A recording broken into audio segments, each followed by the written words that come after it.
یہ سٹوری ہے ایک ایسے ٹینیجر کی جن کے پاس سب کچھ تھا. He belonged to a very rich family. ان کے کپڑے ڈیزائنر کلوتھس تھے. اور بھائی جو رچ لوگ ہوتے ہیں ان کے پاس اچھی اچھی گاڑیاں ہوتی ہیں نا. So he had the best horses. زبردست نسل کے گھوڑے تھے. اور شوز تو ان کے امپورٹ ہو کے الگ سٹی سے آتے تھے, یمن سے آتے تھے. So like he was just like a king. اور پھر ان کی زندگی میں ہوا ایک چینج اور ان کو ملا ایک مقصد, اور اس مقصد کے لیے انہوں نے سب کچھ قربان کر دیا. یہ کہانی ہے حضرت مصعب بن عمیر کی, the young prince who gave up everything and found Allah. تو ہوا کچھ ایسے کہ جب حضرت مصعب کو پتہ چلا کہ دارالارقم میں پروفٹ محمد آ رہے ہیں اور وہ ایک نیا ریلیجن پریچ کر رہے ہیں, تو انہوں نے کہا کہ میں بھی جا کے دیکھوں گا. اب جبکہ حضرت مصعب تو اتنے چھوٹے سے تھے, he was just a teenager, لیکن وہ اتنے بریو تھے, انہوں نے کہا میں بھی تو دیکھوں کہ یہ کون سا فورسز آف گڈ کا میسج ہے, میں کیسے مس کر دوں اس کو. تو وہ رات میں ٹپی ٹوز چپکے جلدی سے دارالارقم پہنچے, اور وہاں جا کے جب وہ پروفٹ محمد سے ملے اور حضرت محمد نے ان کو اچھی اچھی باتیں بتائیں, فورسز آف گڈ کا سارا آبجیکٹیو بتایا, تو آپ فوراً ایمان لے آئے اور آپ مسلمان ہو گئے اور کلمہ پڑھ لیا, اور پھر آپ محمد کی آرمی کا حصہ بن گئے. اس کے بعد آپ واپس خاموشی سے گھر آ گئے اور آپ نے اپنا یہ ریلیجن ابھی سیکرٹ رکھا, کسی کو بھی نہیں بتایا.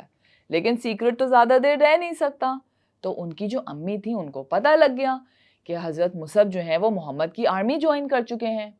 لیکن مسئلہ سارا یہ تھا کہ ان کی امی اور ان کی پوری فیملی فورسز آف ایول کی طرف تھی. تو ہوا یہ کہ ان کی امی نے بند کر دیا ان کو ڈنجن میں, پریزن میں, کہ شاید وہ ہماری فورسز آف ایول جوائن کر لیں. لیکن حضرت مصعب تو بہت بریو تھے, ہمیشہ سے بریو تھے. انہوں نے ہار نہیں مانی, انہوں نے کہا میں تو فورسز آف گڈ کی طرف ہی رہوں گا اور محمد کی ہی آرمی کا ایک جنرل بنوں گا. پھر ہوا یہ کہ ایک دن آپ سب کچھ چھوڑ کے حضور کی آرمی فائنلی جوائن کرنے چلے گئے, اپنا گھر بار سب کچھ چھوڑ دیا. پہلے انہوں نے اپنی riches چھوڑیں, پھر اس کے بعد انہوں نے اپنی فیملی بھی چھوڑ دی حضور کے لیے. اور آپ کو پتہ ہے حضور کو وہ اتنے پسند تھے, حضور کے فیورٹ تھے وہ, تبھی حضور نے ان کو مدینہ اپنا ایک ایمبیسڈر بنا کے بھیجا. کیونکہ جب فورسز آف ایول مکہ میں بہت ساری بڑھ گئی تھی نا, تو انہوں نے حضور کا رہنا بہت مشکل کر دیا تھا. جو بھی لوگ فورسز آف گڈ کی طرف تھے ان کا رہنا بہت مشکل ہو گیا تھا, اور فورسز آف ایول اسٹرانگ ہو رہی تھیں. تو ایسے میں ایک نئے ہیڈ کوارٹر سیٹ کرنے تھے نا, تو حضور نے پتہ ہے کس کو بھیجا مدینہ اپنے نئے ہیڈ کوارٹر سیٹ کرنے؟ حضور نے بھیجا حضرت مصعب بن عمیر کو. although he was only 20 years old, اتنے ینگ تھے وہ, لیکن حضور loved teenagers, حضور loved young children, اور انہوں نے حضرت مصعب بن عمیر کو اپنا ایمبیسڈر بنا کے مدینہ بھیجا کہ تم جاؤ اور فورسز آف گڈ کے نئے ہیڈ کوارٹرز مدینہ میں سیٹ کرو. اب آپ وہاں گئے اور ود ان اے ایئر آپ نے اتنے اچھے اور بڑے ہیڈ کوارٹر سیٹ کر لیے کہ آفٹر 1 ایئر ہمارے پروفٹ بھی مکہ چھوڑ کے آپ کے پاس مدینہ آ گئے. پھر کیا ہوا؟ فورسز آف ایول نے اتنی آسانی سے پیچھا تو نہیں چھوڑنا تھا نا فورسز آف گڈ کا. تو 3 سال بعد فورسز آف ایول نے اپنے سب سے بڑی بیٹل, سب سے بڑا حملہ پلان کیا, اور وہ تھی دا بیٹل آف احد. اور آپ کو پتہ ہے حضور نے اس آرمی میں احد کی جنگ میں کس کو فلیگ بیئرر بنایا؟ جیسے وہ گلیڈیٹرز ہوتے ہیں نا جو سب سے آگے جھنڈا پکڑ کے کھڑے ہوتے ہیں, ویسے ہی ہمارے پروفٹ نے حضرت مصعب بن عمیر کو جھنڈا پکڑ کے the flag bearer of the battle of Uhud وہ بنا کے کھڑا کیا, اور آپ بیٹل میں سب سے آگے تھے. اب آپ کو پتا تو ہے کہ حضرت مصعب کتنے بریو تھے, تو بیٹل میں بھی وہ کتنے بریو ہوں گے. کبھی ادھر سے حملہ کرتے, کبھی ادھر سے حملہ کرتے, کبھی اس دشمن کو مارتے, کبھی اس دشمن کو مارتے. اور پتہ ہے اتنی دفعہ انہوں نے حضور کو بھی پروٹیکٹ کیا, حضور کو بھی شیلڈ کیا. لیکن مسئلہ یہ تھا کہ آرمی جو فورسز آف ایول تھی نا وہ بہت زیادہ تعداد میں تھی, بہت بڑی کوانٹٹی تھی.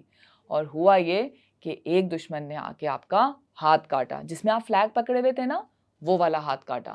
آپ نے فلیگ گرنے سے پہلے ہی جلدی سے دوسرے ہاتھ سے فلیگ کو پکڑ لیا تاکہ فلیگ نہ گرے, because flag is a symbol of strength. تو فلیگ کو وہ کیسے گرنے دیتے؟ پھر دشمن نے آپ کا دوسرا ہاتھ کاٹا اور جیسے ہی دوسرے ہاتھ سے آپ کا جھنڈا گرا تو آپ نے اپنے کٹے ہوئے ہاتھوں سے اس جھنڈے کو پکڑنے کی کوشش کی اور اس کو اپنے سینے سے لگا لیا۔ دشمن تو وار کرتا رہا اور آخرکار آپ کو شہید کر دیا۔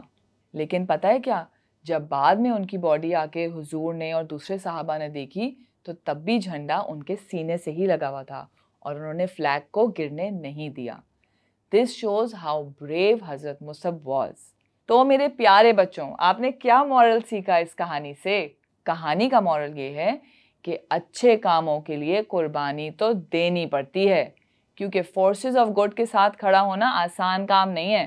اور دوسرا مورل یہ ہے کہ لیڈرشپ کے لیے یا لیڈر بننے کے لیے کوئی ایج نہیں ہے۔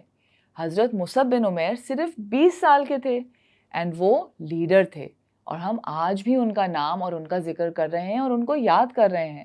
تو بات سمجھنے کی یہ ہے کہ ہم ہر ایج میں لیڈر بن سکتے ہیں اور قربانی دینے کے لیے ہمیں ہونا پڑے گا بریو، جیسے تھے حضرت مصعب بن عمیر۔